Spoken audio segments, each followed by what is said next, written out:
Bonjour les amoureux de la parole. Moi, c'est votre bien-aimé frère Gauthier. Je partage cette vidéo pour ceux qui aiment le Seigneur. Et si tu trouves que non, le contenu est très intéressant, après avoir écouté, nous te demandons juste d'aimer la vidéo, de s'abonner et de la partager. Ça va aider encore plusieurs autres personnes d'en bénéficier et de pouvoir prendre quelque chose que nous, ceux qui aimons le Seigneur, nous partageons ce que Dieu nous donne. Parce que l'apôtre Paul dit que nous connaissons en partie. Moi, je possède une portion de la connaissance. Vous aussi, vous possédez une portion de la connaissance. Et ensemble, si nous mettons cette connaissance ensemble, ça fait que nous ayons la totalité de la connaissance. Je m'appelle frère Gauthier Bofi, je répète encore. Je suis étudiant, je suis congolais et je suis étudiant en Inde.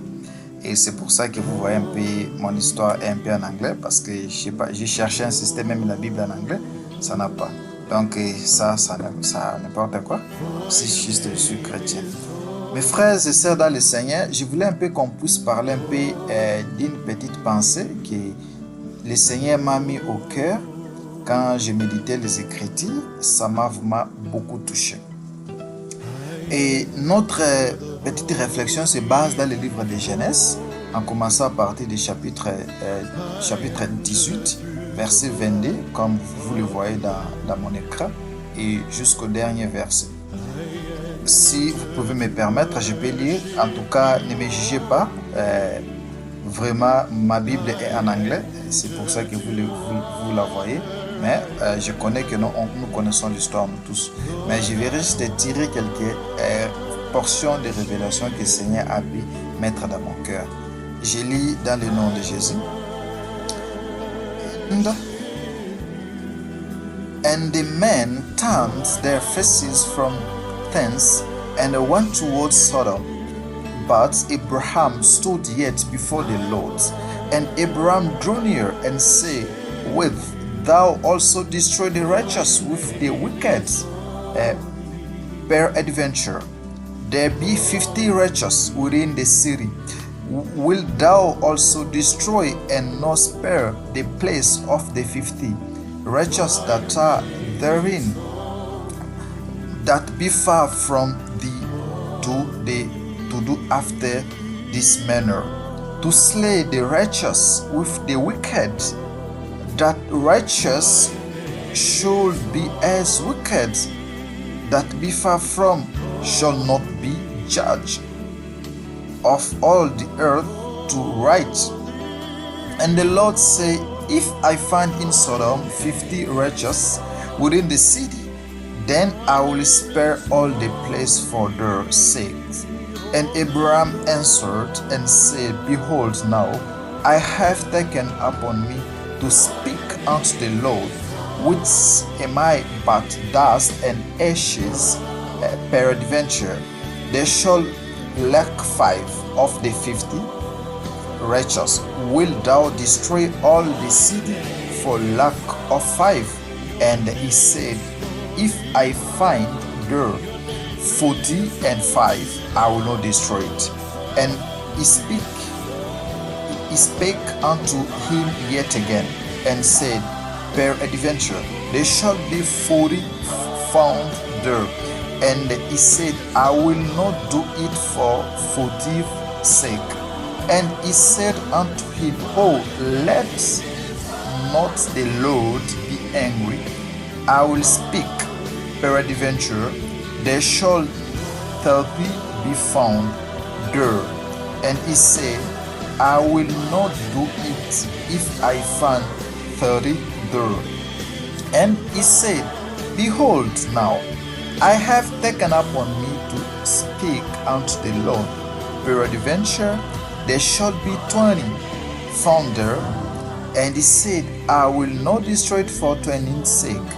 And he said, Oh, let not the Lord be angry. I will speak yet but this once. Peradventure 10 shall be found there. And he said, I will not destroy it for 10's sake.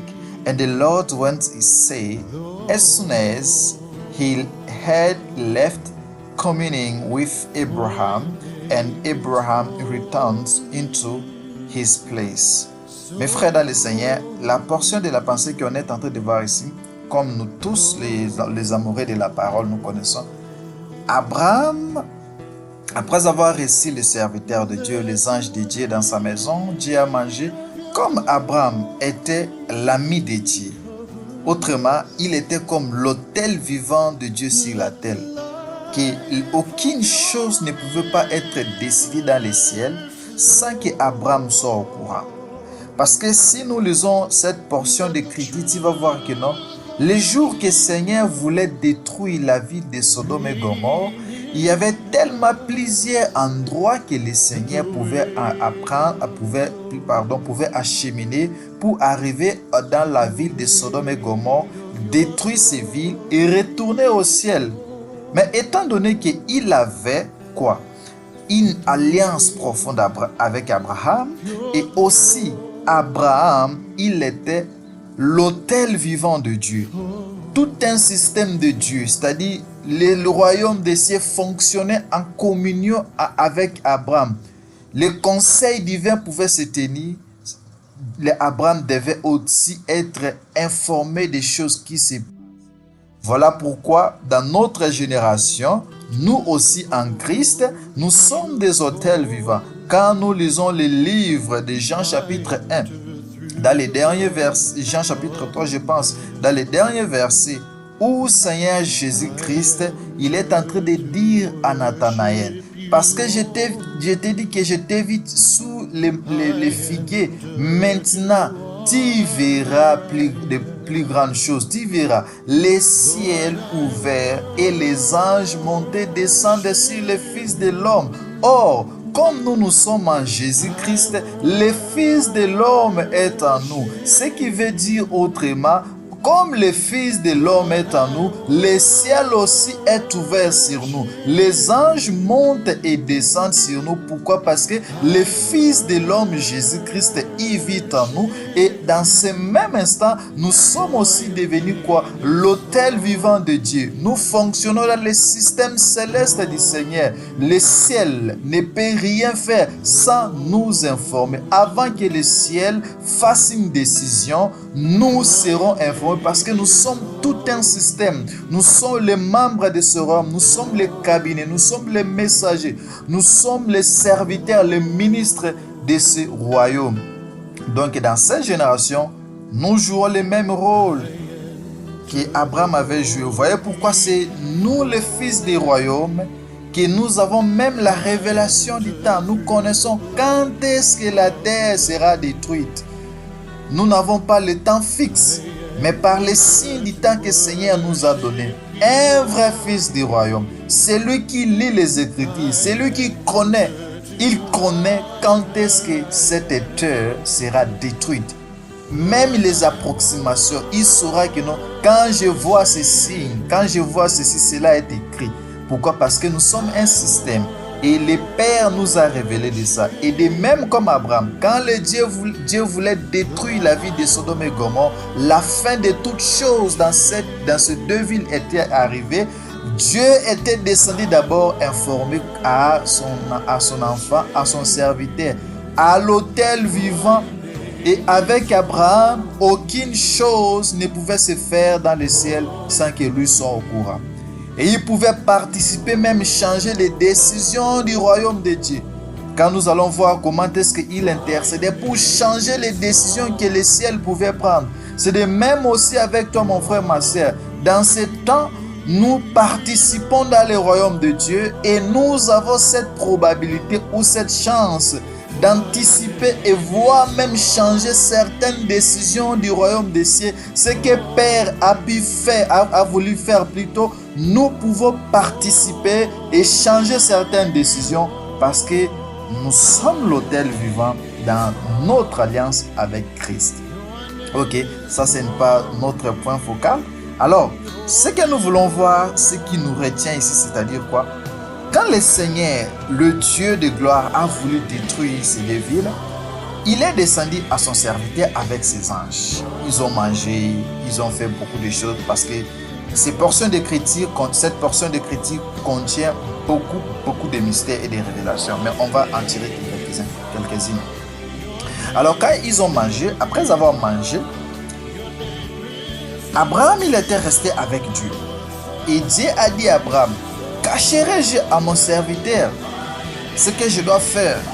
Dieu lui a maintenant ouvert le cœur. Il a dit, Abraham, voici, je pars détruire la ville de Sodome et Gomorrhe. Pourquoi? Parce que les cris de ces deux villes sont montés dans mes oreilles.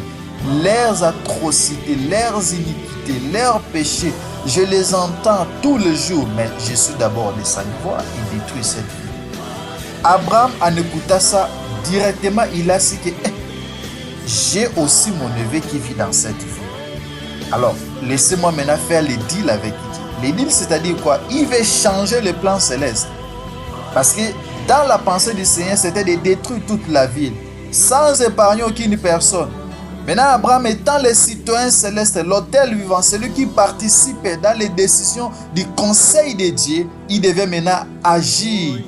Toi aussi, mon frère, je voudrais te dire, si réellement nous sommes des chrétiens, il y a certaines choses que nous vivons dans nos familles, il y a certaines choses que nous expérimentons, nous devons changer ça. Pourquoi? Parce que nous participons dans les décisions célestes. Comment tu peux être dans une famille, à chaque année les gens meurent, à chaque saison les gens meurent, à chaque mois tu fais perdre des choses.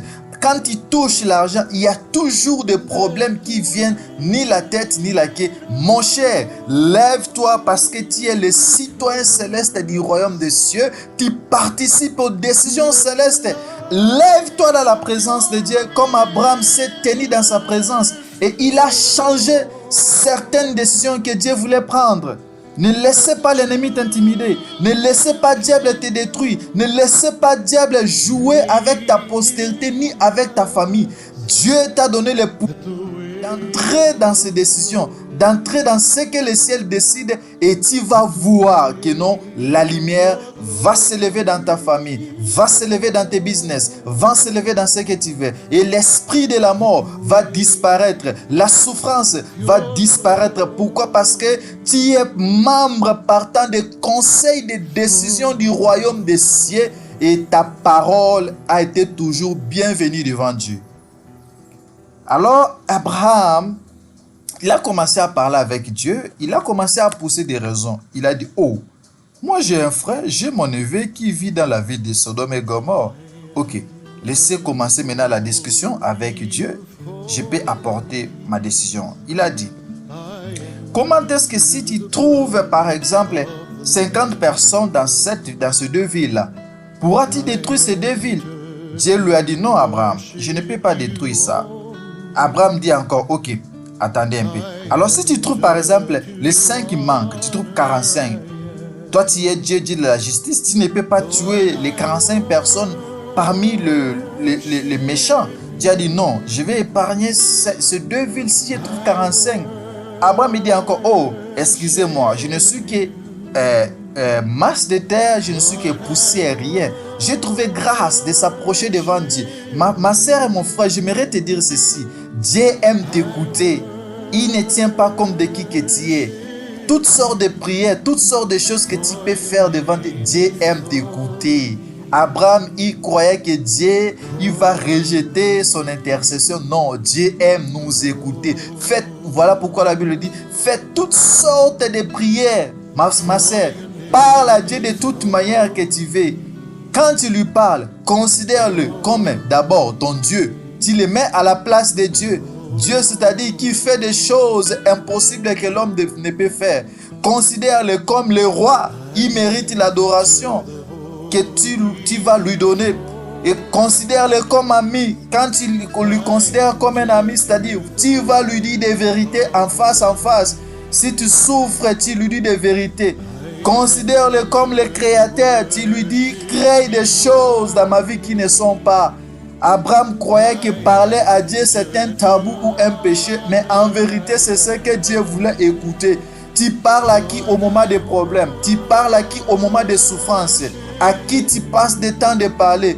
Voici le lieu qu'il faut parler. Quand tu parles, tu changes de décisions qui sont dans le monde des ténèbres. Tu changes de décisions, même qui sont prises dans le royaume de Dieu en ta faveur ou contre ta famille. C'est ici la place que tu dois parler.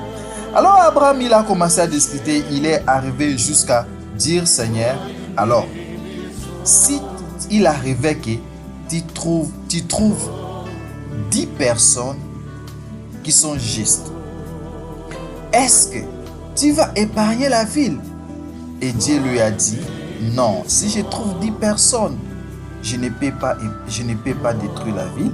Je vais sauver ces 2 villes à cause de ces 10 personnes.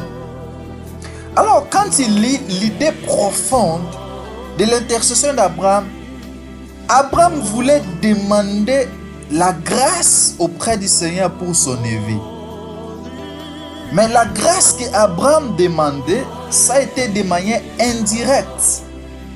Il n'a pas dit que Dieu, est-ce que j'ai un frère là-bas? Est-ce que tu peux un peu épargner mon neveu? Mais Abraham demandait une grâce de manière indirecte. Alors la grâce qu'Abraham demandait, il croyait au fond de son cœur que dans cette ville, il peut y avoir même 10 personnes qui craignent Dieu. Il peut y avoir même 10 personnes qui marchent dans la lumière. Et il était sûr de son intercession que comme je n'ai pas dit à Dieu directement, mais je suis sûr que 10 personnes seront justes et Dieu va sauver cette ville et mon neveu sera sauvé. Mais quand nous lisons les Écritures dans le livre, dans le chapitre 19 de Genèse, lorsque les anges sont arrivés dans ces 2 villes, ils ont trouvé le pire et les catastrophes. J'aimerais dire que dans cette ville, il n'y a été qu'un seul juste qui a été trouvé. Et Lot a été sauvé de sa bonté, de ses bonnes manières qu'il avait été élevé auprès d'Abraham. Parce que lorsque les anges sont arrivés, de la même manière qu'Abraham avait traité les anges, ils les ont vus passer, il les a arrêtés, entrer dans ma maison. De la même manière que Lot, il avait traité les anges. C'est à cause de sa bonté que Lot a été sauvé. Alors, qu'est-ce qui me pousse à parler ici, mes frères? Voyez un peu une grande ville qui contenait autant de milliers de personnes et Dieu n'avait trouvé qu'une seule personne qui était juste pour être sauvée. Le jour du jugement de ces 2 nations, il n'y avait qu'une seule personne que Dieu avait trouvé juste pour être sauvé. Oh mon frère, cela me ramène dans nos jours aujourd'hui, mes frères. Si l'Éternel venait aujourd'hui, si Jésus retournait aujourd'hui, combien Seigneur va trouver vraiment que nous sommes justes? Imaginez une ville, une grande ville comme Sodome et Gomorrhe. Ce n'est qu'un seul que Dieu avait trouvé juste. Même la femme de Lot n'a pas été trouvée juste. Même ses 2 enfants. Vous allez dire comment? Parce que regardez ce que ces 2 enfants ont fait. Lorsqu'ils sont allés à la montagne et ils ont dit nous n'allons pas vivre ici, allons dans la grotte. Ces enfants ont décidé de coucher avec leur papa, c'est-à-dire leurs pensées étaient déjà corrompues de la vie qu'ils avaient copiée de la vie de Sodome et Gomorrhe. Il n'y avait que Lot seul qui était, mes frères et sœurs, purs et justes devant Dieu. Oh mes frères, voici aussi nous vivons dans les jours de Lot. Nous vivons aussi dans les jours de Sodome et Gomorrhe. Si Jésus venait, est-ce que Seigneur va te trouver juste? Si la voix de la trompette retentissait aujourd'hui, est-ce lorsque toi et moi, Seigneur, va nous trouver prêts, mes frères, où nous allons agir comme les habitants de Sodome et Gomorrhe. Ils ont accouru pour faire la sodomie aux anges qui étaient venus dans la maison de Lot. Pour eux, c'était la sodomie, mais pour toi et moi, c'est la pornographie. Pour toi et moi, c'est les mensonges. Pour toi et moi, c'est la corruption. Pour toi et moi, c'est la demi-vérité. Pour toi et moi, c'est l'impudicité. Pour toi et moi, c'est le sexe. Pour toi et moi, on se bat pour avoir l'argent de la manière qu'il ne faut pas en avoir. Mes frères, repentons-nous. La trompette est en train de sonner. S'il vous plaît, tu peux tout rater, mais nous ne pouvons pas rater cet avènement glorieux. Cet avènement, mon frère et sœur qui nous entend, le jour que le Fils de l'homme viendra. Comme ces deux anges sont venus dans la maison de Lot, Lot n'était pas au courant qu'il devait le recevoir. Le jour que le Seigneur va venir, il sera de même. Nous ne serons pas au courant que Dieu va venir dans ta vie. S'il vous plaît, repentons-nous. Repentons-nous afin que nous puissions être sauvés. Nous puissions être sauvés. Si nous pouvons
Let the way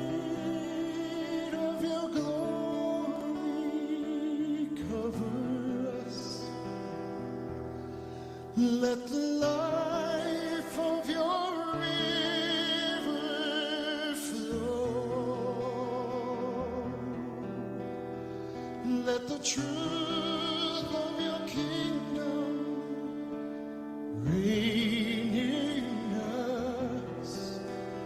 Let the weight of glory,